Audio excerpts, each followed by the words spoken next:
Again, ready? Okay. You were just leaving off about how you would walk by the whorehouse. Yeah, this two-story white Spanish stucco house was perched right on the river at what I'd call the northwest corner of Lancashire Boulevard. Over the bridge was the beginning of the studio. It ran right to the river. In 1938, we had a tremendous flood. And the wash bed I mentioned filled up. The river was overflowing its banks. As you see it in cement today, visualize water that deep and overflowing. Now, there was no concrete there. The natural riverbed was a sandy bank stream with willows and cattails, and it was beautiful. As I said, we dammed it up and we swam in it. Well, in 1938, all that was washed out. It washed out some homes. A lot of fellows had built homes, little homes, right next to the river and the wash, or between the river and the wash. You can still see what was left of it. There's a park there now. Where the homes were, it's a park, 1999. But the whorehouse was one of the first things to go down the river, so I never did see the inside of it. As I went over the bridge, that day they were making a picture that my dad was cutting. An old-time director named James Cruz was shooting the story of Johann Sutter and Sutter's Mill and the discovery of gold. It's interesting because it was about 150 years ago, I think. And they used the LA River, which they dammed up. Now, this was before the flood, maybe a couple of years. Well, 38, no, the flood was in 38. So this picture was, I don't know, 34 maybe, because that's when I was swimming in the river. But down at the river, they dammed it up to look like Northern California, and that's where they shot Sutter's Gold. It was with Edward Arnold playing Johann Sutter and a fabulous character named Lee Tracy, who's disappeared because he's long gone. And he was a big actor, but a real nut, nuttier than any of the nuts today. And he was big with the booze and a lot of other stuff. And he did go back to the Broadway stage to finish his career. And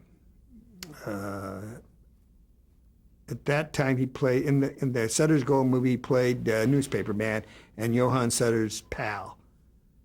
And when Sutter lost all of his property to the gold hunters, he had gone to Sacramento and then Washington, and Tracy had befriended him, and they tried to get his money, his property back. It's a long time ago, and I don't remember the whole story, but that was Sutter's Gold.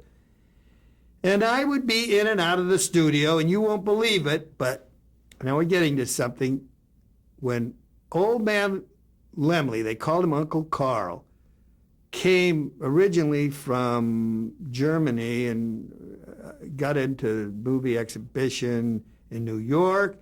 He was the man responsible for breaking the patents company, which was what Edison had developed, and they kept it to themselves and they only leased it out. But Laemmle figured out to make the cameras, and the Lumiere brothers in France were also developing movies at the same time when they originally got their cameras and film from France. Well, a guy by the name of Jules Brulator, who became a multimillionaire, and that's a whole story, broke the Edison Patents Group by getting European film, and in time, Eastman Kodak started to deal with Laemmle about the time he moved from New York to the ranch in Universal City. It was an incorporated town. They even had a post office, and there was a hitching post in front of it for a horse or whatever. And these were pre-1920s automobiles. I guess the automobile hadn't been developed maybe 15 years earlier at the turn of the century. So in 1923, or 10 years later, I was a kid hanging around the back lot.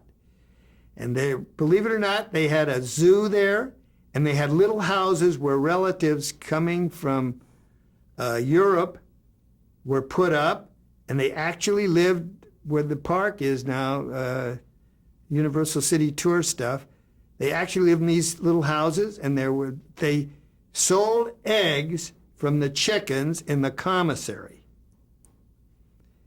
The Depression came along, and just about the time of sound coming in, very early 30s, I think their first big sound movie was The King of Jazz. No, I'm sorry. The first big sound movie was All Quiet on the Western Front. It was, I believe, 1930, because Warner's were the only ones that had made a sound movie. Up to that time, it was The Jazz Singer. And everyone was playing around with it, and sound was on discs at Warner's, and the film by Western Electric hadn't yet come into being. There's a story about the original Showboat that I'd like to tell. Well, it's right. I'm right in the right time. Just about after the crash in 1929 is when the Depression hit. Hollywood was never really affected by the Depression because that was the year that sound came in. And all the theaters across the country were putting sound in, taking their silent movie projectors and switching over to sound. It was a great time. So by 1930, it was a race for the studios to get into making sound movies. Warner's had made the first one. Universal was in the act of shooting the very first version of Showboat. I can't remember the lady's. Laurel LaPlante was the star. She played the lady, and the part, she actually sang Old Man River. And I'll tell you how she sang it.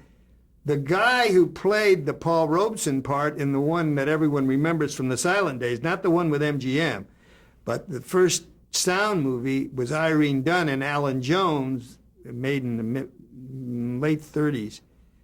And that Showboat's still on the back lot, by the way. They used it in a television series with Darren McGavin, Riverboat, I think they called it.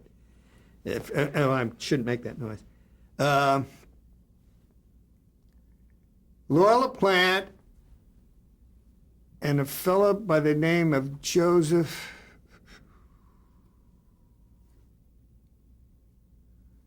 can't think of what's his name.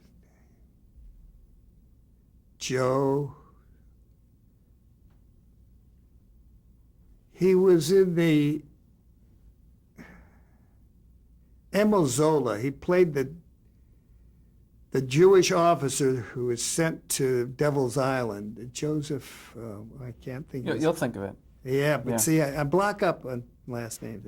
It'll come to Anyway, this movie, Showboat, started out to be a silent movie.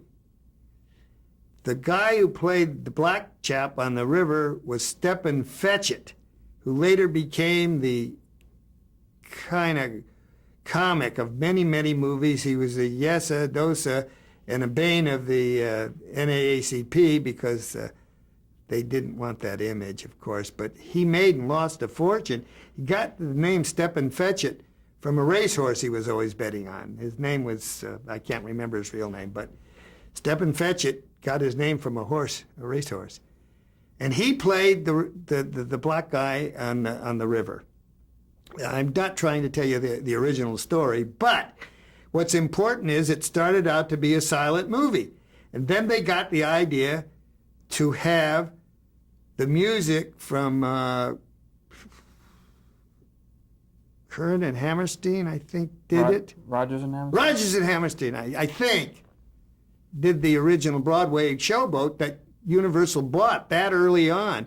And the Edna Ferber book called Showboat, which was a novel. It had been made into a Broadway show, and it became a movie, the first version. Made again in the late 30s with Irene Dunne and Alan Jones, and then on to MGM with the big color movie in the late 40s. So that was Showboat. But they converted the silent movie to sound by shooting a few numbers with her singing. And it was ironic. She didn't even sing, and they didn't have looping yet. Looping is when you went on the soundstage and voiced somebody else. They had a professional singer sing the songs while Laura LaPlante mouthed the words, and the mic was right there on stage with her mouthing and the lady that was singing. I can't remember that woman's name, but that's how they made their first sound picture. They had borrowed the equipment from Warner Brothers to make tests. They actually made these musical numbers and turned the original Showboat into a sound film. Now, the editor were two fellows. One was my uncle, Edward Cahn, and the other one was a fellow named Danny Mandel, who went on in time to work for Sam Goldwyn and won several Academy Awards. One was for Best Years of Our Lives, and the one with Gary Cooper where he played the baseball player who got the Lou Gehrig's disease. Right. Disease named after him, Lou Gehrig's story, Gary Cooper. Danny Mandel became a fabulous top film editor of the Times, did Guys and Dolls, did everything for Goldwyn. And of course, I knew my dad and my uncle were friends of his, and his hobby at that time had been racing pigeons. And I got into racing pigeons through Danny Mandel. That's how I know this whole business that we're talking about so clearly, because they always talked about their stuff, and I always listened. Were you on the set of Showboat as they were shooting? I don't recall being there. I was, no, I wasn't. It was a year or so later that I started coming on. But what I do remember, oh, wait a minute, I'm telling that wrong. No, I'm telling it right. After Showboat, I think I've got the chronology right. They made their first big all-sound movie entitled All Quiet on the Western Front. And they being Universal. They being Universal made their first big movie, All Quiet on the Western Front. It won the Academy Award. It was, I believe, the first all-sound movie to win the Academy Award. I think I'm right on that. I was 6 or 7 years old. And my window at the house on Aqua Vista Street faced east towards Universal Studio, which was in a direct, as a crow would fly, about a half a mile east. And I can remember as a kid being frightened because they shot those war scenes. Remember, this movie was told from the German side. And I can remember they had this trench warfare and these bombs and explosions. It was like fireworks going on and lighting up the sky and the rumble and I was very frightened as a 6 or 7 year old, and I remember that shooting of All Quiet on the Western Front, which really put Universal on the map as a maker of sound. And they, of course, had many ups and downs, but that was their first big picture. So I remember that. Now, we're in the Depression. And as I said, the movie business was booming. My dad never had a day off, but quite the opposite. They worked 12, 18 hours a day. Sometimes he'd just come home to shower and brush his teeth and go back. And there was no union or anything, but the workers worked steady. And around the country, there were guys standing in line and trying to get an apple or whatever. And I remember very clearly that the tramps, we called them, would live under the bridges where the red car we used to go by. They'd sleep there because there was a place where they had some cover in the rains. And they'd go by the various houses and they'd have a piece of chalk and they chalk it for the next tramp. We called them tramps. They were, homeless people, but young men, old men. But they would cut wood.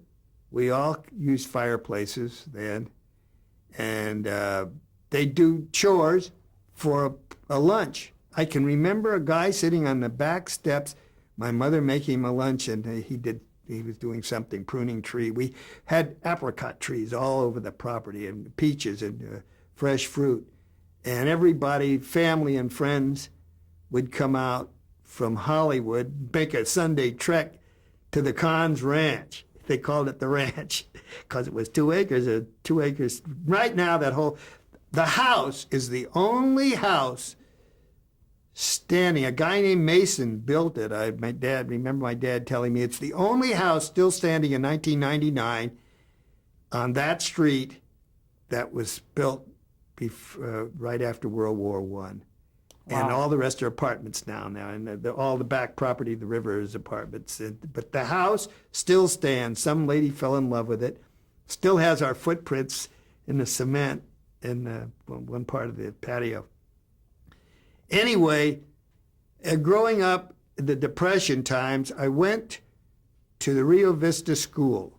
I got my first 6 years of education and kindergarten. So what? I was there, kindergarten, 5 years old. I was there about 7 years. I got my basic reading, writing, and arithmetic at Rio Vista School, which was also right on the wash bed that joined the river. The Beverly Garland Hotel today sits on Vineland Avenue, half a mile north of Ventura Boulevard, right at the corner of Aqua Vista Street.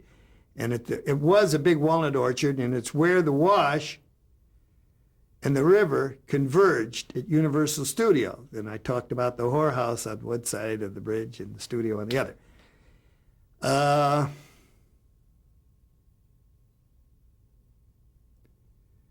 Going to school on Lancashire Boulevard, about 3 blocks up Whipple, the street, then the school then was between Whipple and the wash bed, which is still there. If you go right now, if you went over Vineland, you'll see the wash bed. It's beyond the river. Just on one side of the river's on one side of the Beverly Garland, and the wash is on the other side of Beverly Garland, and Rio Vista School is on the other side of the wash bed. There was a back gate to go in from Vineland to school. And I'm telling this for a reason, the geography. Today, on Lancashire Boulevard at Whipple, on the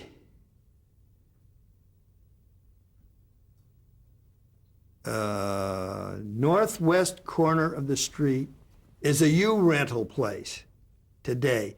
In those days, it was a kind of a big estate, and they had a huge, looked high to me, but it must have been an 8-foot wall, brick wall with broken bottles put in the concrete at the top, so no one could climb over and get in there. And it was a kind of a awesome place because this wall with broken bottles all around the front. There was a gate, and I remember this so clearly because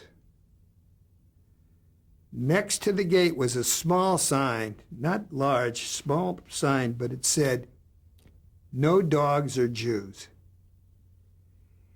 And I always remembered that because at that point in time I had my first personal taste of anti-Semitism. We were playing ball in the schoolyard, and I got into some altercation with a kid, I don't remember why, and he spit in my face, and I started fighting with him because he called me a Jew boy.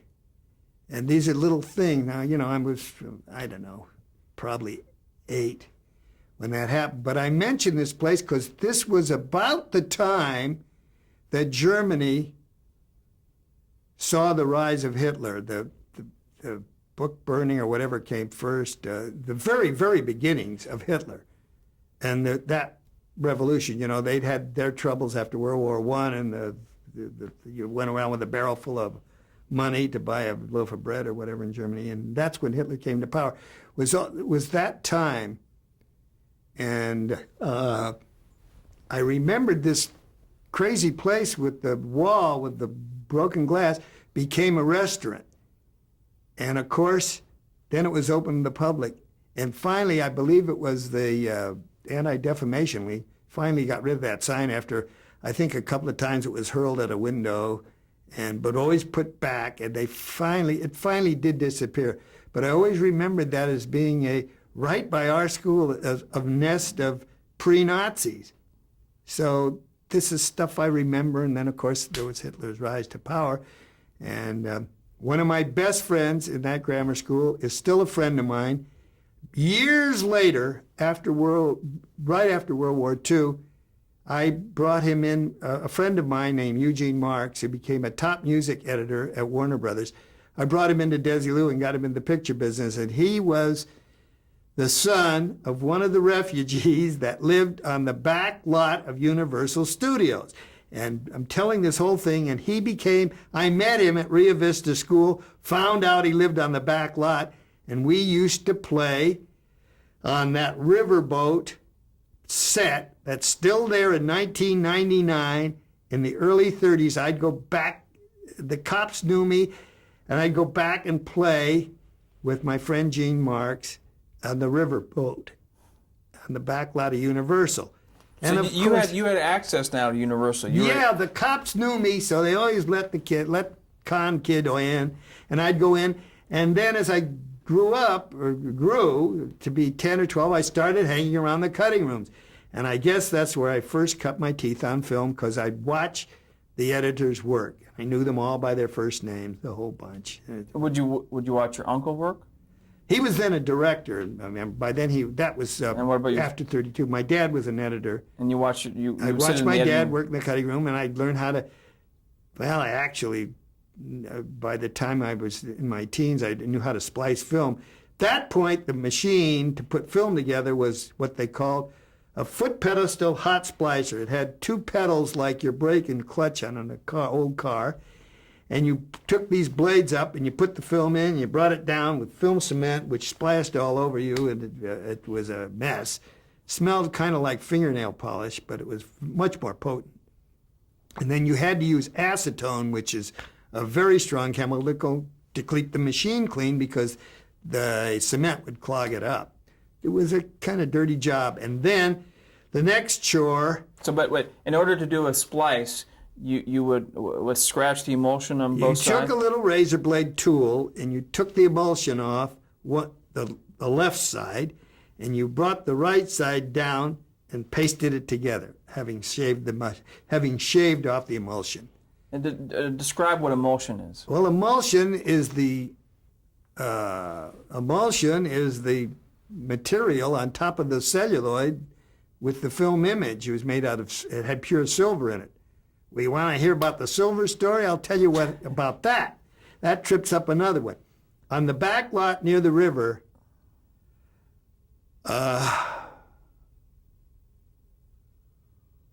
were two huge vats. And there were no fire ordnance at that time, or they were very minimal. And in this vacant back lot of ours near the river, they put these two tanks, which were like old water storage tanks. They were maybe 6 feet high and, 10 feet in diameter. They were big. And they used to reclaim the old nitrate film for the silver by burning it off in these vats on our backyard. My dad leased the property for extra income. And I can remember them telling me, hey, kid, you better get up at the house. We're going to burn film today. And they'd fill these vats full of the film. I imagine some great silent films were lost by being burnt for the silver. And that flood that happened in 1938, when the water washed down over the property, dumped over these cans, which had been sitting there for a decade. And I found a big clump of silver under one. I don't know, got $10 worth of silver for it. So they would burn the silver for what purpose? They'd burn the film for the silver, because they reclaimed pure silver, which was used in the emulsion of the film. You tripped it up. That's just a side story. So silver was an integral part of the Pure creation. silver was an integral part of film. That is really where the term silver screen came from. It was the film that was silver. But Okay, I want to hit a couple things here. You had mentioned that you had access to Universal and you would walk on. yeah, as a kid. And so, as I understand it, about 1934, you met a guy named Jack Foley. Oh, yes. Tell me about that. That's what, okay, about 1934, you know, sound was well in, and the microphones weren't sensitive enough to pick up, for example, footsteps, which was the basic start of it, or hand movement, or lifting of a glass, or pulling a bottle out. So when they're actually filming on the set, When they're filming on the set, the microphones really only picked up the dialogue. They didn't pick up what we call background sound, or basically it was footsteps. Footsteps on cement, footsteps on gravel, footsteps thumping and running in sand. So there was a fellow who had been a writer. He wrote the titles and he wrote some screenplays of early silent films. They're on record in the Academy of Motion Picture Arts and Sciences. And that one of those fellows that was writing titles and writing silent movies was a chap named Jack Foley, contemporary in time and age of my father. And he was very close to the editors in their newly developing sound department. And I got to meet Jack Foley and his fabulous cigars around 1934. In my course of my playing with my friend on the back lot, Gene Marks, I'd always stop off at the cutting room, and Jack Foley was a wonderful guy with a great Irish sense of humor and a fabulous artist. I did a little oil painting of my father dressed as Will Shakespeare, and they called me, my dad looked a little like pictures of Shakespeare. And Jack Foley did an oil painting of him with the rough Shakespearean collar, and they kidded and called my dad the Shakespeare of the cutting room. Well, I got to know Jack, and one day he said, hey, kid, you want to come out the back? I had visited my friend this was after school hours, and I had stopped in the cutting room. He says, hey, you want to go out with me? I'm going to make some footsteps, and I need a kid with the sound of a kid running and breathing. And I said, sure, I'd love to. So I went out and had my first experience working with the original Jack Foley. And of course, Foley is historic now, the way they do it in movies in the 90s. And after we finished, he took me down to they called it Jake Robinson's. They had the commissary and a stand, a cigar stand, where he always bought the best for himself. And he bought me a 3-decker chocolate, strawberry, vanilla ice cream cone. I have never had ice cream, the best you can buy today, that compared with that studio ice cream cone. So I got paid for my first footsteps with an ice cream cone. and I'll stop you there.